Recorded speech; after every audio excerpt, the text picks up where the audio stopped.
Based on what you know so far, how do you feel this year's lineup is shaping up?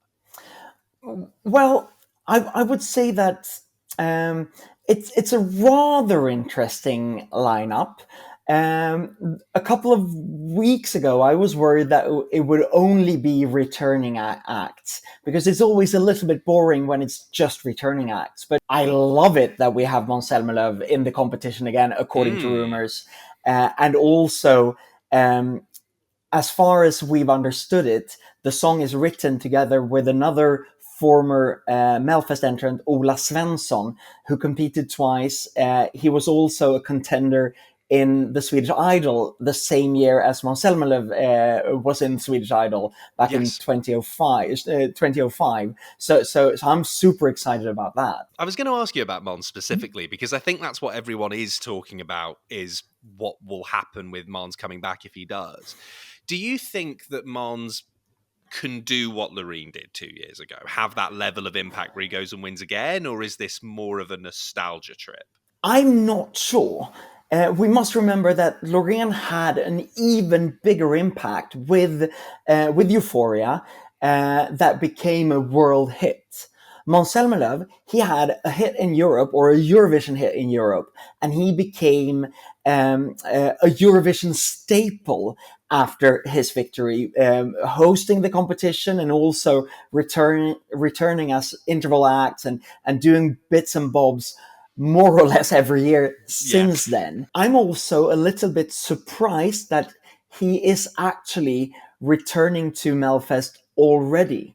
I would have suspected him to wait another year or two after Loreen's victory, because he has been open with saying when Loreen was in it again that, sod it, I wanted to come back and I wanted to be the one that took another win for Sweden, and now she's already done it. Not in any, he hasn't said it in any bad way, but rather with a, with a tongue in cheek.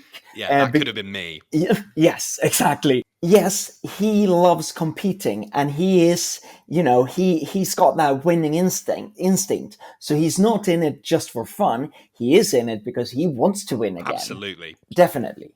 There's a lot of former winners in this lineup. Jon Lundvik is coming back, but also there's a lot of new artists coming in, which is always exciting.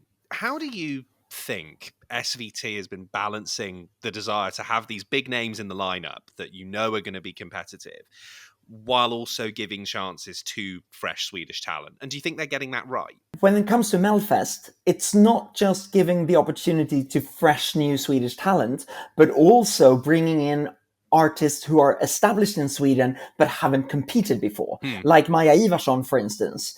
SVT wants to balance this very wisely to make Melfest into a TV show that attracts the biggest audience. I would say that the main objective for SVT and the producers of Melodifestivalen, it's not to win Eurovision. It is to produce the biggest TV show in Sweden. They want to have hits in the competition, but it doesn't necessarily need to be a Eurovision winner. They will contradict me. SVT will say, our main goal is to win. But no, that is a truth with several dimensions. It would be a nightmare for SVT to win Eurovision again this close to last time. Exactly. So with that, they want Melfest to be a huge success. They want Melfest to produce huge musical hits in Sweden. If that also means hits outside of Sweden, it doesn't really matter. Some other countries or some other broadcasters, it might be that the national selection is the build-up for Eurovision. Exactly. But we must remember that in Sweden, Melfest is bigger than Eurovision. So Melfest is the main objective, and Eurovision is the bonus. Of course, for us fans, I am a fan myself, we want to fare well in Eurovision, but for the SVT production, their main objective is to have as many TV viewers in Sweden as possible, and for it to be a repeat success year after year.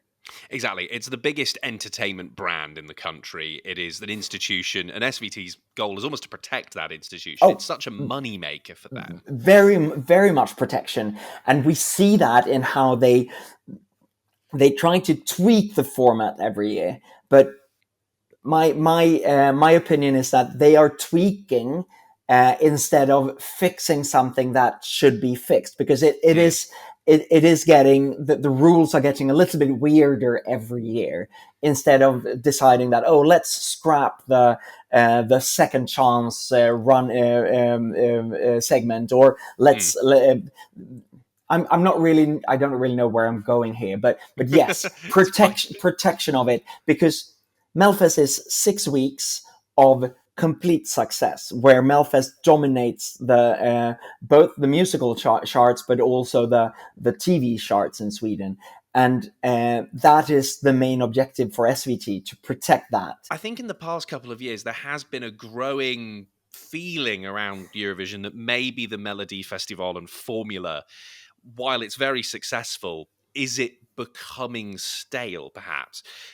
Do you think it's starting to show its age? Songs that Eurovision fans complain about when they are in Melfest, they would go wild for, were they competing for any other country.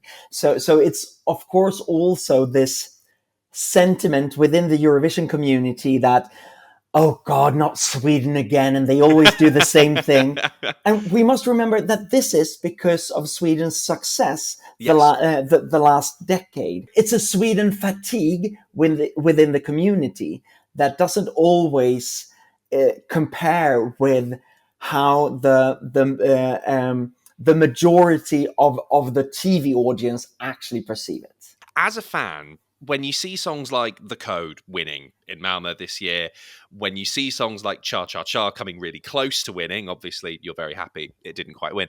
But when you see those kind of genre hopping songs that are willing to take risks and push boundaries, achieving such success, but do you want to see those boundaries get pushed at Melfest?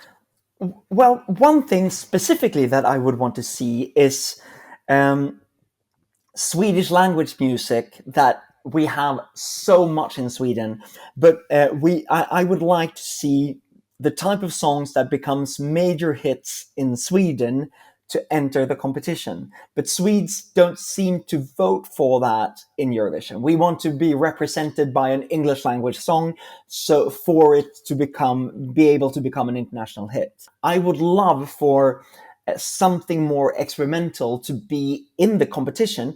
I'm not sure that Sweden would vote for it to Eurovision, but we did see Scarlet last year.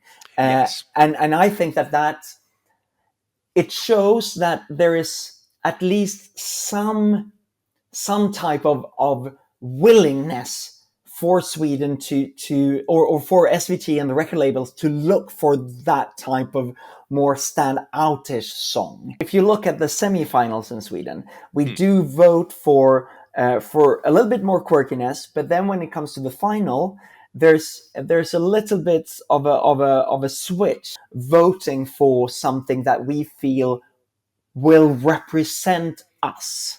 You also need to take a chance on a quirky song just bombing in Eurovision.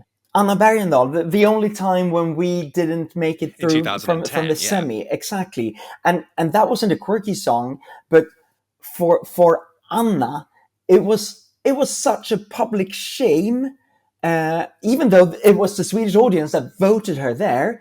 But with that, it took her years to recover from that. So I think that's a part of why we keep on sending slick, well-produced, good-looking acts that doesn't surprise anyone, but also makes everyone feel comfortable. We've gone on and into the weeds about how successful Melfest is and how much impact it has. It's held up as kind of the ultimate national final. But is the success of Melfest a blessing or a curse in your mind at this point? This is the reason why SVT doesn't dare changing the concept too much. And I think that the Melfest is in need of a proper change. But because of the success and because of these 6 weeks being so important for SVT year after year, they don't dare changing it. I think the thing I most enjoyed you saying was a truth of many dimensions, which I think really sums Melfest up in a lot of ways. It's such a complex thing. But Tobbe, I'm really happy that you've come on and wanted to chat about this.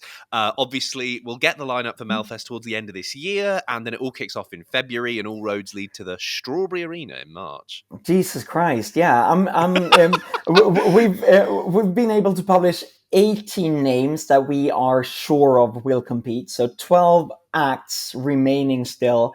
We hope to be able to reveal most of them before the end of November, when SVT is going to introduce them all to us and confirm.